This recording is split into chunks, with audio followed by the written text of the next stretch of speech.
Listen to me very carefully.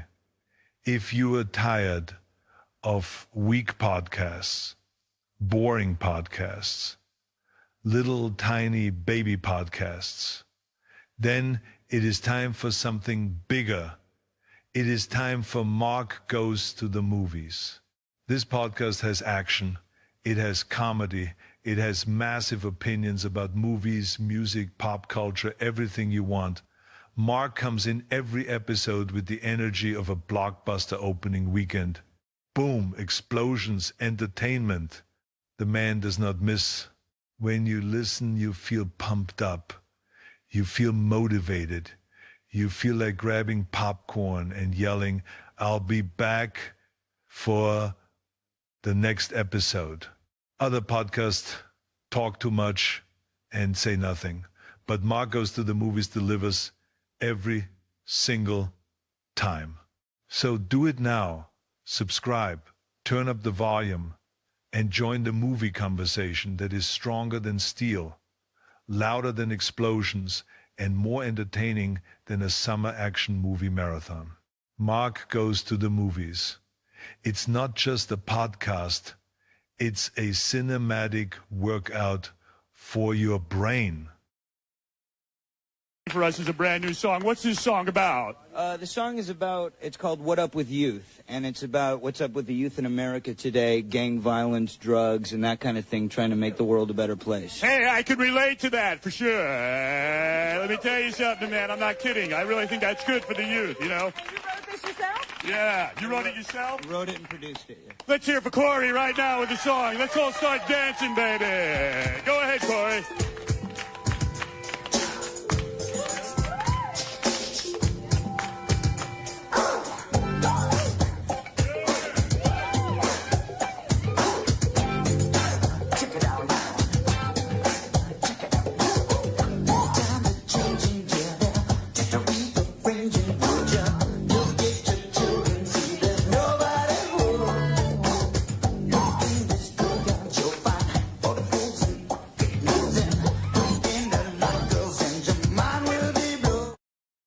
Hey guys, the lights are down, the previews are over. I realized I messed up the previous episode and did not put any theme song in there at all. So, that could be a little startling for you. I get it. It was the last one. This is so weird having Tales from the Crypt end at season 7. I had so many questions. I actually looked them up. Like, I could tell season 6 was cheap. I could see why the ratings were declining. There were good episodes, but like when you get season 3, 4, and 5 and the stars they had in these episodes, you know, your first one of season 6 had Catherine O'Hara, but then nobody else. Like you didn't do a good job of casting TV actors, I guess, to be in episodes. And it looks like it was losing money in season 6. So season 7, they went British. And it was the dumbest shit they've ever done. I hated it before I watched the season. After I watched the season, I have a little different feeling. It was not that bad. It's not good, but it's not as bad. It's not a complete waste of shit, like some people might make it out to be. But yeah, they were losing money. It seems like everything I'm reading lost its financial viability by its final season due to soaring production costs. There was the Cryptkeeper. Sounds like it was super expensive to make at the end of the season or end of this series. He was doing all kinds of shit at the end. They literally should just gave this man his own. He does have his own episode, but they should have gave him like just make him the main guy in this one. I don't know. They did a lot of shit with him, and he was moving around. He was walking. Good for him, you know. He was the main star. Let's go through the episodes of season 7. There's some decent ones in here. Bob Hoskins, Mario himself, directed this one. This is so weird because, like I said, the first episode is always the big one. Fatal Caper. Basically, he's an old man with a weak heart, and he's basically trying to kill off his sons because he doesn't think they're worth his money. The spoiler If you ever seen Sleepaway Camp, the same ending in this one, which is funny because there was the same ending in The Assassin in season 6. Maybe I did put it. I don't know if I did or not. Like I said, I've been drinking. I don't know. Last respects. This one is again. These are all English. What are you doing, dude? These are all English episodes, so that's the downside of this. But basically, it's a monkey's paw. So Obsession was not the first to do this. The monkey's paw episode. This was a little different though. Is that one of the sisters is bad? It's 3 sisters get the monkey's paw, and you know what? Also is weird. My thoughts are not coherent with this one at all. There's episode last season where like Rottweilers are supposed to be the most dangerous dog ever to exist, and in this one, the very beginning of the episode, these 2 Rottweilers eat their owners, and it's like Rottweilers aren't that dangerous. I don't know if I've ever seen a Rottweiler in person, but like they're not gonna eat people. Like why wouldn't you like a German Shepherd or something? I don't know. Let's see. It was slight case of murder. Again, these are all fine. It's just like the British people, the way they talk is super annoying. Uh, yeah, it's about an author. I don't know, and shenanigans happens. Escape. This is a good one. I like this one a lot because it's about World War II. And as a man who's in his 37, late 30s, I seem to just like World War II now. I don't know how that works. Is the rules. You either start smoking meat, which I've already done. You get into World War II, already into it. I wear Hades though, so I don't wear tennis shoes. I don't have the New Balance. So yeah, it's about basically this. It's about World War II people, and they get in shenanigans. They get more than they bargained for. Horror in the Night. What is this one about? Oh, this is about ghosts. Yeah, see, it's not really camp or anything. They're all like about ghosts and shit like this and like crime stuff. Like it was a crime show now, whereas before it was all horror. I mean, there's some horror stuff in these. There's a lot of crime and ghosts. A lot of episodes about that. But a lot of the big uh, English actors are in it. Like Ewan McGregor was in that one. Eddie Izzard's in one of those. A lot of Steve Coogan. A lot of British people. This one's a Cold War. I like this one too. This is about vampires and zombies. Although you don't know they're zombies, and I spoiled it for you. But they get into shenanigans. The kidnapper. This one. The dude is like falls in love with this pregnant woman, and then when she has the baby, he like flips out and shit like that. And yeah, they get in shenanigans. They get more than they bargained for. Report from the Grave on this one. I was paranormal researchers trying to get invent a machine that is able to collect thoughts from the dead, trying to read the thoughts of a maniacal serial killer, a hypnotist. I don't know who this name is. Elliot turns on the device too high and ends up killing his girlfriend. Elliot becomes determined to resurrect Adrian at any cost, but discovers that Timrick's ghost is working against him.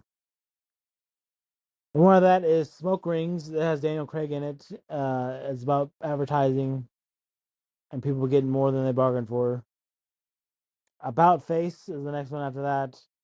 Oh yeah, that's another one. That's the beginning episode. I told you the sleepaway camp type one. It's kind of the same thing, but they're not sex change. This priest has a relationship with a maid, and the maid gets kicked out, and she falls in the whorehouse, and then gives birth to the preacher and her baby, and the little girl finds his dad later on in the future. And you ever seen Malignant? That movie? Same thing here. I'm pretty sure James Wan saw this episode. He was watching all the Tales from the Crypt episodes too, and he was like, fuck yeah, dude. I'm gonna make a movie about that 30 years from now. Let's see. What is that after that? Confession. This is about a serial killer that's cutting off people's heads. It's like Jack the Ripper, which is crazy because the detective's name is Jack Lynch. But yeah, Eddie Edwards in that one. And then the one after that is basically the Island of Dr. Monroe. Just think about that. But where they get the people, animal stuff, same thing. And then it ends in like a weird thing they do. So it's a cartoon in the last episode, and like it has Bobcat Goldthwait in it, Brad Garrett, all a lot of cartoon voices, guys, and Charlie Adler, who was the voice of Rocco. And it's so weird. Jim Cummings is also on this too. I didn't know that, but it was done by the same company that made Tales from the Crypt Keeper, who were still doing that cartoon at the time, and like all British. All there's only 13 episodes in this one too, not 12 or not 14, but all British. And then the last episode's a cartoon out of nowhere. He even mentions in the very first episode of the season, "Hey man, we're going to Britain. I think you guys are gonna like it." And of course, no one liked it. But it's like, yeah, they were trying to save money, and they went to go to Canada. Don't go to Britain. That's fucking dumb. But I wanted to take some time to do a retrospective. It was really sad seeing this last episode. Like I'd see him in the order. I knew that was getting close to the end, and yeah, it really bummed me out not finishing up and like knowing I have the cartoon left. I think I'm gonna watch the cartoon next, and we'll do that one. There's 3 seasons of the cartoon. I don't know how many episodes it is. I'm either doing that or I'm gonna do the Creep Show TV series on Shudder. One of the two. I want to watch Evil Dead, one of the Evil Dead movies. Maybe I'll watch the reboot from. God, it feels like it wasn't that long ago, but it was that long ago. We'll watch that one and get ready for Evil Dead Burn on this coming up week. Want to do that. I also want to. There's something about a special episode I want to do about summer, and then the last one of the last ideas is to. There's an app called Letterbox that producer Scott showed me. I don't know if you know, he remembers it. I've been doing it for 2.5 years now. 2.5 years, I've logged every movie I've ever watched and ranked and rated them. And I would like to go through that and maybe talk about that one. That'd be cool.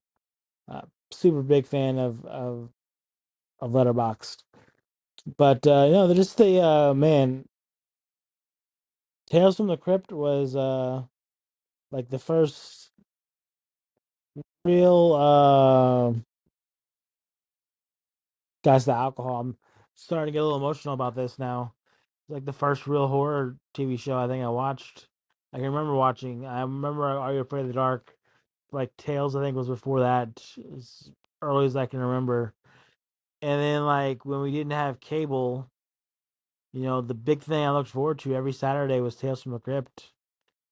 And it was so good watching it every Saturday on the weekends, staying up till midnight, and then something I always really liked when my mom would watch it with me.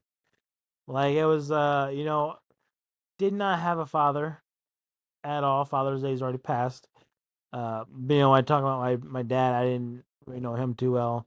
I had a shitty stepdad. If you've listened to the other episodes before this, he sucked. So like my mom was the closest parent I had, and yeah, we watched a lot of scary stuff together.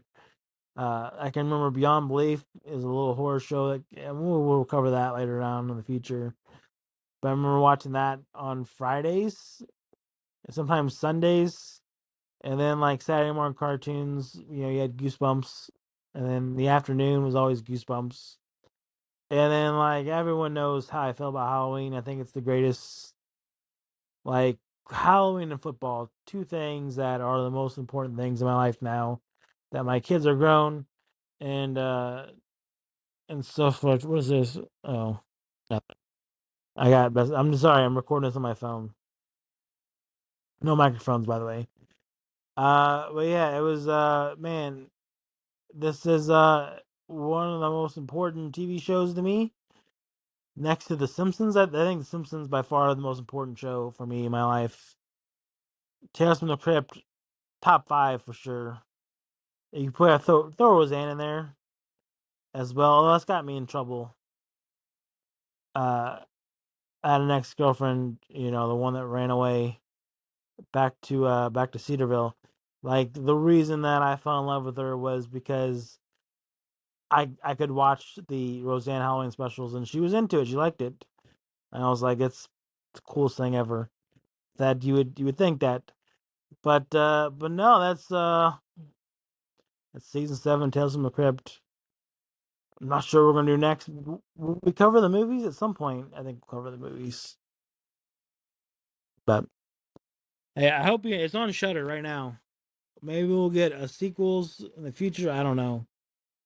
But I think I would say the actor that plays the voice of the Cryptkeeper, John Kassir, is super nice. Such a nice person.